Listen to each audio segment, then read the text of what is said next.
On October 11, 2025, the Sahel Alliance of States, the Sovereign Union of Mali, Niger, and Burkina Faso launched Operation Tindibawen, marking a watershed moment in African security history.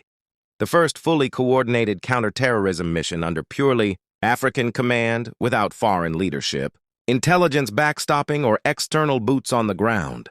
This decision came after years of creeping desperation, as extremist groups such as JNIM, Jama'at Nusrat al-Islam wal-Muslimin, and ISIS in the greater Sahara had turned the vast, fragile Sahel into a corridor of fear, where entire communities lived under the constant threat of raids, kidnappings, massacres, and territorial enclaves beyond state control, and where national armies struggled to project power across deserts, porous borders, and remote rural plains.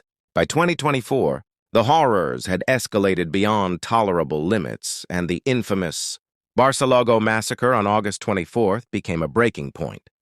In that single atrocity, jihadist fighters riding motorcycles stormed villagers, who were digging defensive trenches under military orders around Barcelona in central Burkina Faso, opening fire indiscriminately and slaughtering dozens.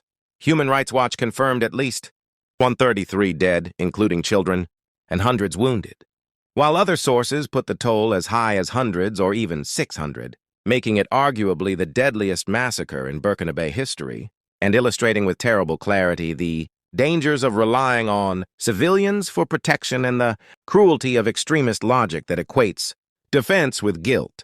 The Barcelona tragedy shattered illusions that the state could manage this insurgency alone or outsource security to foreign powers. It galvanized popular outrage, deepened regional resolve, and exposed the grim calculus that if nothing changed, entire societies would vanish under jihadist dominance. Thus, the three Sahel nations resolved to break the cycle of dependency and abdication. They began jointly restructuring their intelligence-sharing mechanisms, harmonizing operational doctrines, and pooling surveillance assets, drones, SIGINT human sources across borders. Their coordination was meticulous. Command centers were established with representatives from each partner state. Encrypted communications relayed, real-time intelligence from forward, listening posts to mobile interdiction units, and a joint special operations task force was formed with elite troops from Mali, Niger, and Burkina, trained to operate in each other's territory without sovereignty friction.